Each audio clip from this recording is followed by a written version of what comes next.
18वीं शताब्दी में फ्रांसीसी समाज में असंतोष के कारण। जीने का संघर्ष। फ्रांस की बढ़ती जनसंख्या से खाद्य की कमी पैदा हो गई, क्योंकि अनाज का उत्पादन उसकी मांग से बहुत कम था। अधिकांश लोगों के मुख्य खाद्य पावरोटी की कीमत में तेजी से वृद्धि हुई। कारखानों में कम मजदूरी पाने वाले श्रमिकों के पास बढ़ती कीमतों के साथ तालमेल बैठाने के लिए पर्याप्त धन नहीं होता था। अमीर गरीब की खाई चौड़ी होती गई। ये स्थिति तब और बदतर हो जाती जब सूखे या ओले के प्रकोप से पैदावार गिर जाती थी। इससे रोजी रोटी का संकट पैदा हो जाता था।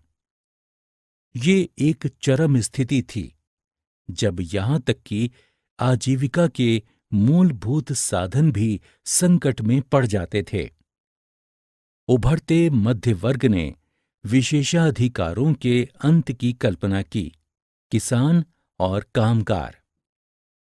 किसान और कामगार कभी कभी खाद्य की कमी और भारी करों के खिलाफ विद्रोह कर देते थे, लेकिन समाज में बुनियादी बदलाव लाने के लिए उनके पास पर्याप्त साधन नहीं थे।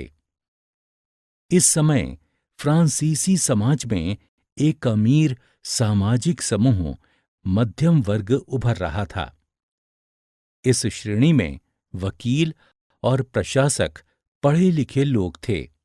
इनका मानना था कि जन्मना विशेष अधिकार नहीं होने चाहिए।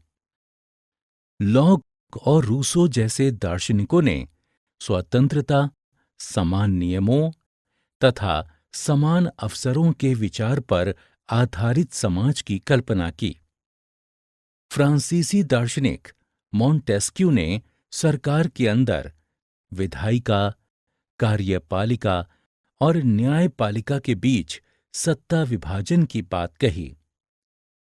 अमेरिकी संविधान और उसमें दी गई व्यक्तिगत अधिकारों की गारंटी ने फ्रांसीसी राजनीतिक चिंतकों के लिए एक आदर्श उदाहरण स्थापित किया।